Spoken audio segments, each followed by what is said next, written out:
Ladies and gentleman, may I have your attention please.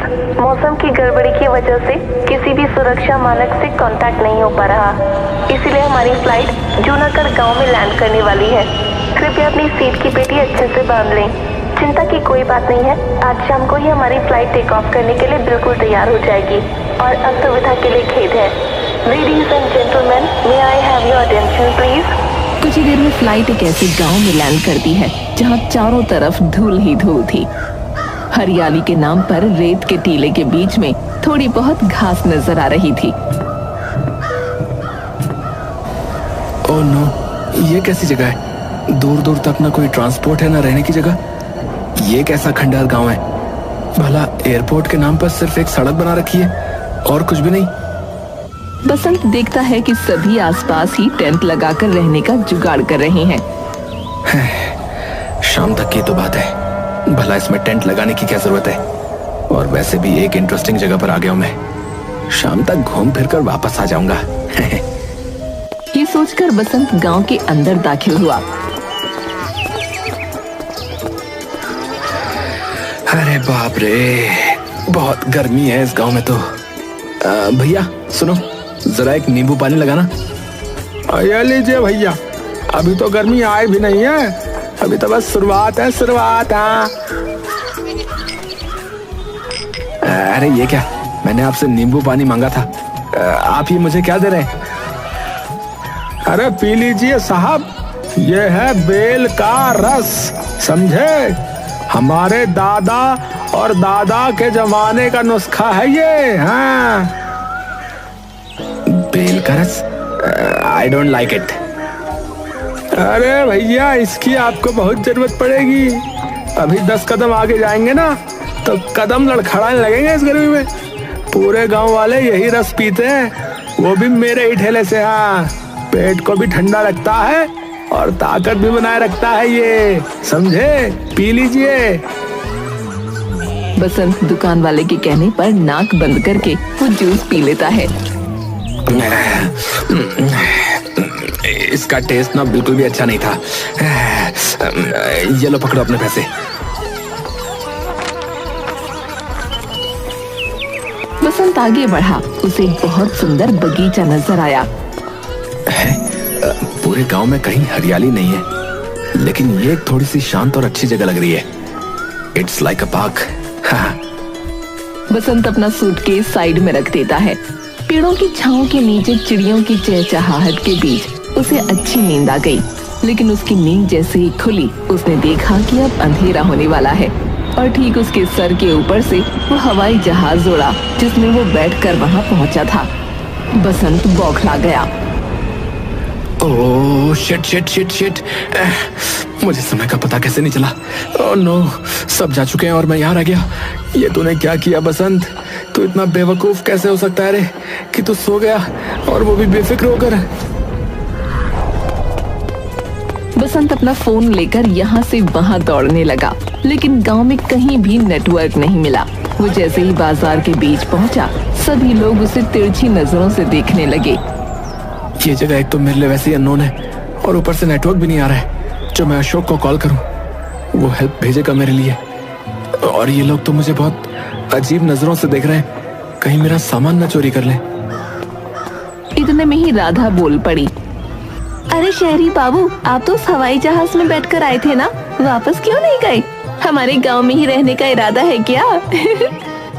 हाँ, अभी थोड़े टाइम तक तो मैं गांव में रुकने वाला हूँ। क्या है ना, वैसे क्या यहाँ आसपास कोई होटल है? राधा मुस्कुराई। होटल के नाम पर आपको सिर्फ तबेले ही मिलेंगे। जी हाँ, यहाँ कोई आता जाता ही नहीं, तो होटल व्यापार तो यहाँ से चलने से रहा। लगता है आप गलती से यहाँ रह गए, वरना ऐसी ऊट पटांग बातें तो यहाँ रुकने वाला कोई नहीं करेगा। गांव में होटल का क्या काम? बसंत और भी ज्यादा टेंशन में आ गया। अरे साहब, आप चिंता मत कीजिए, हम लोग अपने मेहमानों का अच्छा ख्याल रखते हैं। मैं आपको गेस्ट हाउस ले जाता हूँ। Oh my God, very impressive. मैंने तो सोचा ही नहीं था कि ऐसी जगह पर भी गेस्ट हाउस हो सकता है। चलो चलो भाई, लगता है तुम भगवान के भेजे हुए कोई फरिश्ते हो। उसके बाद राघव बसंत को गेस्ट हाउस के पास लेकर आ गया। बसंत ने देखा कि उसके सामने एक टूटी फूटी झोपड़ी है। उस झोपड़ी के बाहर एक लालटेन लटक रही थी। उस लालटेन के आसपास ढेर सारे मच्छर थे। गेस्ट हाउस कहाँ है? जी ये रहा हमारे गांव का सबसे अच्छा हाउस। ये है तो मेरी बुआ का, लेकिन वो पिछले हफ्ते ही चल बसी। तब से तो ये घर खाली ही है और अब आप आ गए हो तो यहाँ रह लो।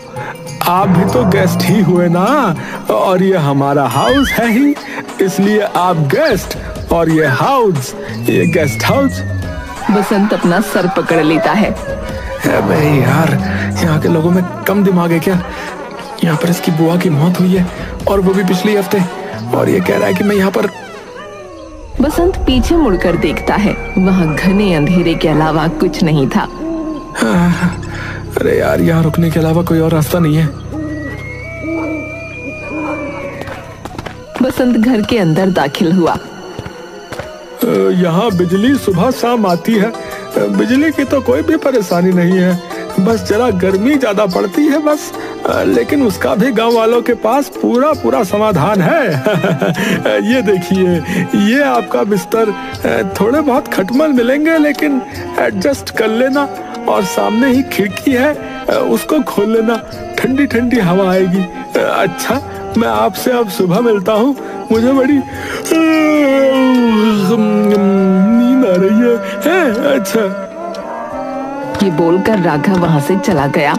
बसंत भी बहुत थका हुआ था, इसलिए वो भी सो गया। अगली सुबह जब वो उठा, ओह शिट यार, आज भी मेरे फोन में नेटवर्क नहीं आ रहा है। बिस्तर के खटमलों ने तो मेरा पूरा खून ही चूस लिया। बड़ी गर्मी भी लग रही है यार। ऐसा कहते हुए बसंत झोपड़ी से बाहर गया। उसने देखा गौशाला के बाहर कुछ बच्चे खेल रहे हैं। उन सभी ने एक छोटा सा स्विमिंग पूल बनाया था, लेकिन उसके अंदर पानी नहीं, गोबर था। अबे छी छी छी छी, ये बच्चे गोबर में क्यों नहा रहे हैं? अरे काका, आप भी नहाओ। गोबर में नहाने से पूरा शरीर साफ हो जाता है, और सबसे अच्छी बात, ये बहुत ठंडा होता है। बड़ा मजा आता है इसमें नहाने में। कि तभी शरारती बच्चे ने एक बाल्टी में गोबर का पानी भरा और बसंत के ऊपर फेंक दिया। हमारी बातों पर यकीन नहीं था ना, अब तो यकीन आ गया कि गोबर से नहाने से दिमाग और शरीर दोनों ठंडा हो जाता है। बसंत भागता हुआ एक हैंडपंप के नीचे बैठ गया। अरे अरे नहीं नहीं, जल्दी से हैंडपंप चलाओ, जल्दी से पानी डालो मेरे ऊपर। इतना गंदा गंदा गोबर गया है मेरे शरीर पर। छी छी छी छी छी। अरे शहरी बाबू, बच्चों ने तुम्हारा भी दिमाग ठंडा कर दिया क्या? नहाओ नहाओ, अच्छे से नहाओ। पानी से नहाने के बाद मैं तो अच्छे से साफ हो गया, लेकिन गोबर की बदबू अभी तक आ रही है। अपने पीछे देखिए, वो अम्मा कितने प्यार से अपने घर को मिट्टी से लेप रही है। ये क्या हो रहा है? लगता है गांव के लोगों को गोबर से बहुत प्यार है। अरे सब गोबर को अगर अपने घर के बाहर लगा देते हैं तो घर के अंदर बिल्कुल एयर कंडीशनर से भी ज्यादा ठंडक रहती है। मुझे पता है आपको भी अच्छे से नींद नहीं आई रात को, इसीलिए मैंने राघव को बोल दिया था। उसने अपनी बुआ की झोपड़ी की दीवारों को अब तक तो गोबर से लेप दिया होगा। ये सुनते ही बसंत भागकर झोपड़ी के पास गया। वेरी गुड, मुझे यहाँ पहुँचने में देर हो गई और ये रहने की आखिरी जगह भी गोबर से भर गई।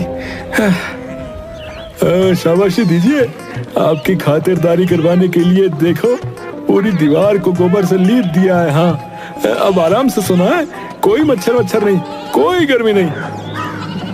अरे लगता है सबके सब गांव वाले पागल हैं। बसंत उस बगीचे में पहुंच गया जहां उसे चैन की नींद आई थी। वो एक पेड़ के नीचे खड़ा होकर अपने फोन में नेटवर्क तलाश रहा था कि तभी उसके ऊपर पानी की कुछ बूंदें गिरी। अरे इतनी कड़कती धूप के बीच ये ठंडी ठंडी पानी की बूंदें कितनी अच्छी लगती हैं। गांव के तो हैंडपंप से भी उबला हुआ पानी निकलता है, पर ये पानी कितना ठंडा है। ऊपर वाले को मुझ पर तरस आ गया और उसने मुझ पर पानी की बौछार कर ही दी। राहत की सांस लेते हुए बसंत ने ऊपर देखा। वो देखता है कि एक इंसान पेड़ पर बैठकर छींक रहा है। उसकी छींक का पानी ही बसंत के ऊपर गिर रहा था। है? छी छी छी छी, ये चीख रहा था और मैं क्या क्या सोच रहा था। अरे ओ पागल, तुम पेड़ के ऊपर क्यों चढ़े हुए हो? अगर पैर फिसला ना तो सीधे पेड़ से भी ऊपर जाओगे। अरे भैया भैया, पेड़ के ऊपर बैठकर बड़ी ठंडी ठंडी हवा आती है। आहा, आज तो बड़ी धूप है, शाम को आता हूँ यहाँ पे। है हट जाओ मेरे नीचे थे, वरना तुम्हारे ऊपर ही कूद जाऊंगा मैं। जय हनुमान। बसंत फौरन अपने कदम पीछे लेता है। वो देखता है कि इतने ऊंचे पेड़ से उस आदमी ने एक ही छलांग में जमीन पर कदम रख दिया। कैसा गांव है ये, जिसे देखो कोई ना कोई गर्मी से बचने का नुस्खा ही बताया चला जा रहा है। कभी बोलते हैं पेड़ पर चढ़ जाओ, कभी बोलते हैं गोबर से नहा लो। गांव के दिमाग में भी गोबर है। छी छी छी छी, पहले तो मुझे जल्दी से दोबारा नहाना होगा। बसंत अपनी झोपड़ी के पास पहुंचा। उसने देखा कि बाथरूम की कोई सुविधा नहीं है। हैंडपंप के पास बैठकर ही नहाना होगा। एक तो इतनी कड़कती धूप, ऊपर से धूप में बैठकर नहाना। ओह माय गॉड, कब निकलूंगा मैं इस गांव से बाहर।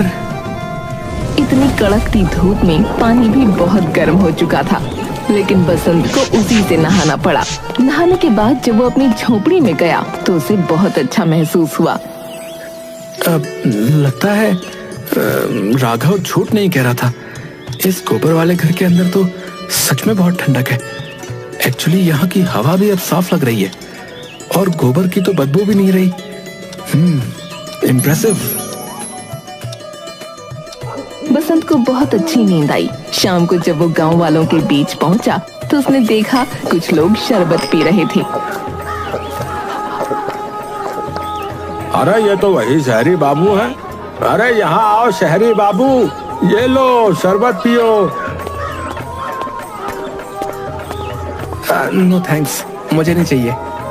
अरे बाबा, नाक बंद करो और सुलग जाओ, बता रहे हैं। ये सत्तू का जूस गर्मी के लिए बहुत अच्छा होता है। हाँ पियो पियो, मजा आएगा। गांव वाले जबरदस्ती बसंत को सत्तू का रस पिला देते हैं।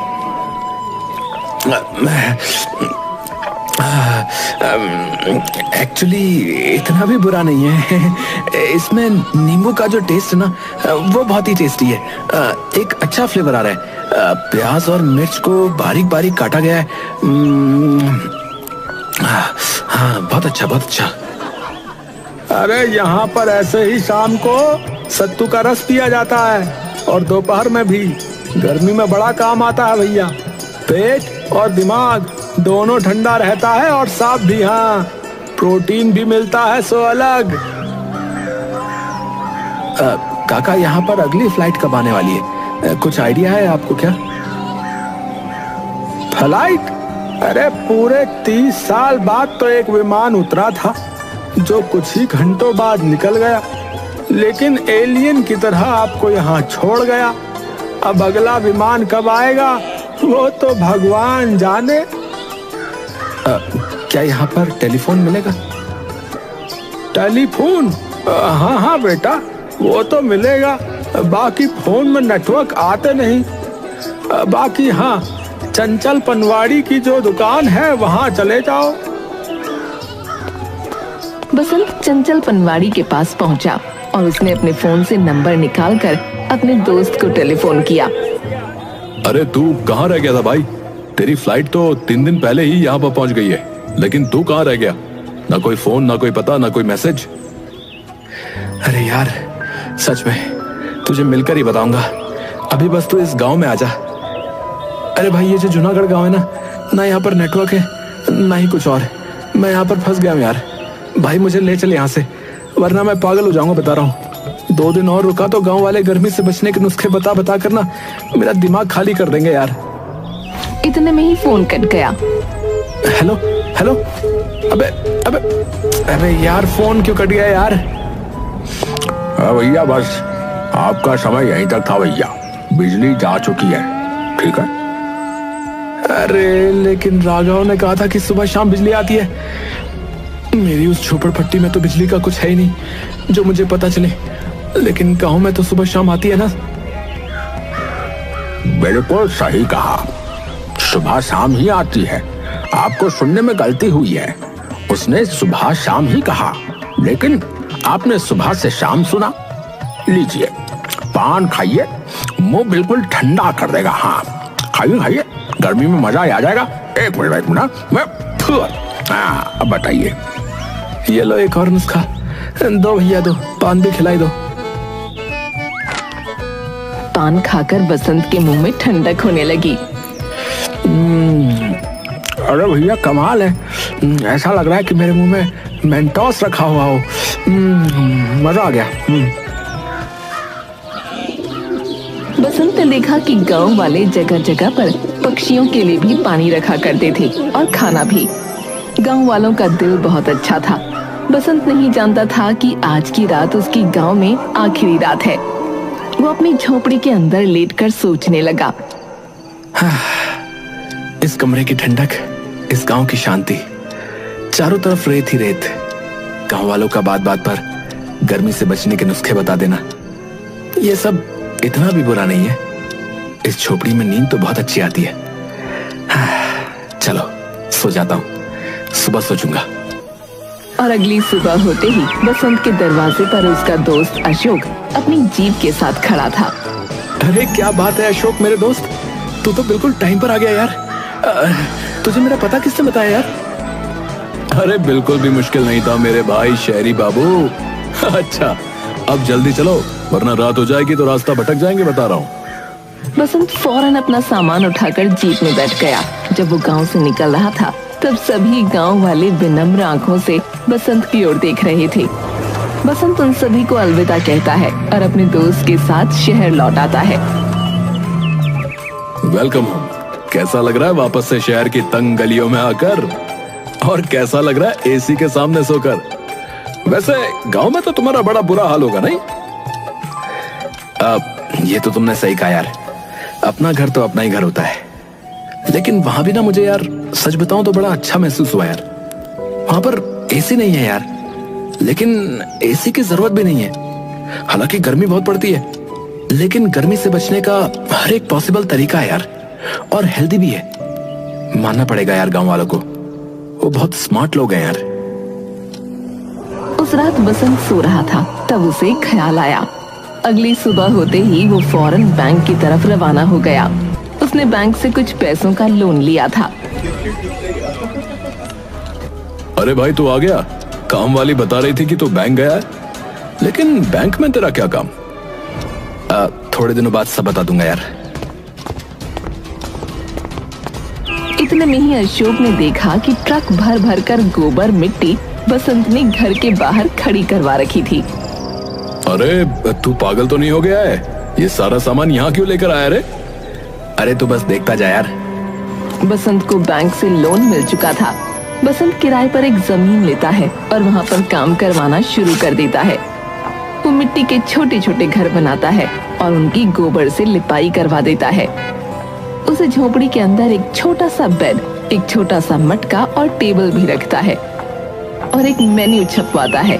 उस मेन्यू में सत्तू का जूस, बेल का जूस और ठंडा पान भी रखवाता है। थोड़ी सी पैम्पलेट छपवाने के बाद पूरे शहर में बंटवा देता है।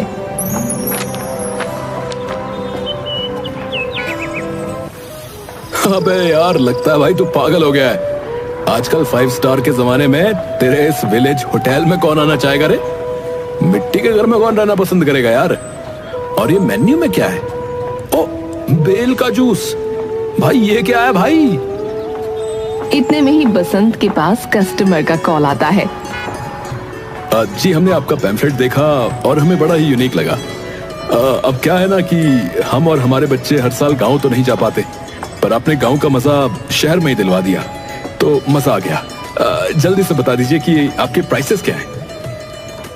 और ऐसे ही एक एक करके कस्टमर्स की लाइन लग गई। कुछ समय पहले तो कह रहा था भाई कि मैंने ठीक नहीं किया। अरे मान गए गुरु, मजा आ गया यार। बहुत अच्छा बिजनेस सेटअप तैयार कर दिया यार तुमने तो। इतना अच्छा आइडिया आया कहां से? ये सब जूनागढ़ गांव वालों की वजह से है यार। तुम देखना, उस घर में जो भी गेस्ट आएंगे ना, खुशी से पागल हो जाएंगे। गर्मी का ऐसा इंतजाम कर रखा है कि वो भूल जाएंगे कि मार्च है या दिसंबर। गांव वालों की बदौलत बसंत को एक बहुत अच्छा बिजनेस आइडिया मिल चुका था और भगवान की दुआ से उसका बिजनेस धीरे धीरे अच्छा हो रहा था। कुछ ही समय बाद बसंत ने बैंक से लिया हुआ लोन भी चुका दिया और इस बिजनेस को खूब आगे बढ़ाया। लोगों को गर्मी से बचने के लिए नुस्खे बहुत रास आ रहे थे। Thanks for watching. वीडियो अच्छा लगे तो लाइक करें और कमेंट करें, शेयर करना ना भूलें।